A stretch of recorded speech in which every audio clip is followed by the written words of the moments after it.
नमस्कार साथियों, मैं अनीता श्रीवास्तव आपका हार्दिक अभिनंदन करती हूँ। महर्षि वेदव्यास द्वारा रचित महाभारत के 198वें अध्याय में आज का प्रसंग है कुंती का द्रौपदी को उपदेश और आशीर्वाद तथा भगवान श्री कृष्ण का पांडवों के लिए उपहार भेजना। वैशंपायन जी कहते हैं, जन्मेजय पांडवों से संबंध हो जाने पर राजा द्रुपद को देवताओं से भी किसी प्रकार का कुछ भी भय नहीं रहा, फिर मनुष्यों से तो हो ही कैसे सकता था। महात्मा द्रुपद के कुटुंब की स्त्रियां कुंती के पास आकर अपने नाम ले लेकर उनके चरणों में मस्तक नवाकर प्रणाम करने लगीं। कृष्णा भी रेशमी साड़ी पहने मांगलिक कार्य संपन्न करने के पश्चात सास के चरणों में प्रणाम करके उनके सामने हाथ जोड़कर विनीत भाव से खड़ी हुई।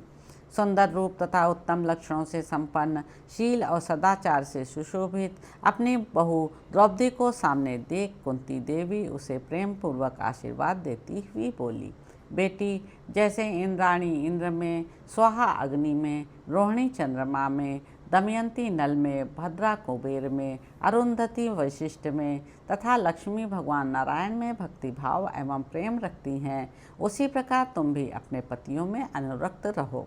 भद्रे, तुम अनंत सौख्य से संपन्न होकर दीर्घजीवी तथा वीर पुत्रों की जननी बनो।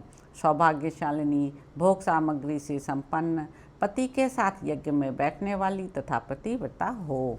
अपने घर आए हुए अतिथियों, साधु पुरुषों, बड़े बूढ़ों, बालकों तथा गुरुजनों का यथा योग्य सत्कार करने में तुम्हारा प्रत्येक वर्ष बीते।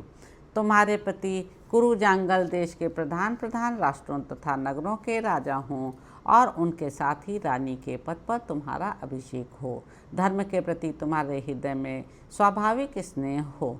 तुम्हारे महाबली पतियों द्वारा पराक्रम से जीती हुई इस समूची पृथ्वी को तुम अश्वमेघ नामक महायज्ञ में ब्राह्मणों के हवाले कर दो।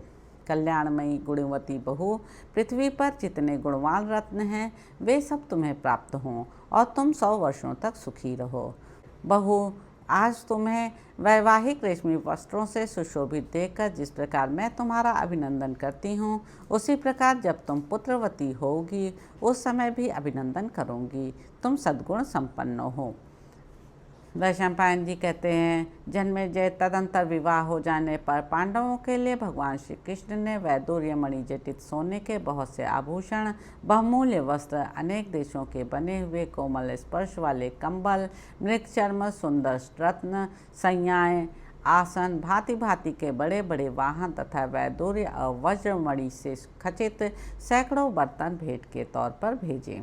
रूप, यौवन और चातुर्य आदि गुणों से संपन्न तथा वस्त्राभूषणों से अलंकृत अनेक देशों की सजी धजी बहुत सी सुंदरी सेविकाएं भी समर्पित की।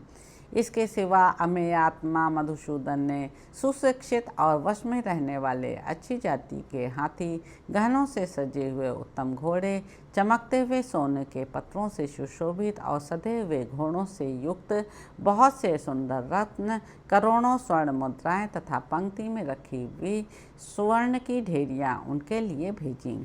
धर्मराज युधिष्ठिर ने अत्यंत प्रसन्न होकर भगवान श्री कृष्ण की प्रसन्नता के लिए वह सारा उपहार ग्रहण कर लिया। तो इस प्रकार साथियों, आदि पर्व के अंतर्गत वैवाहिक पर्व में 198वां अध्याय पूरा हुआ। इसके अगले अंक में आप जानेंगे कि पांडवों के विवाह से दुर्योधन आदि की चिंता, धृतराष्ट्र का पांडवों के प्रति प्रेम का दिखावा और दुर्योधन की कुमंत्रणा। तो अब आपसे अगले अंक में मुलाकात होगी। मेरे YouTube चैनल संवाद विद अनीता को लाइक करें, शेयर करें, सब्सक्राइब करें। धन्यवाद साथियों।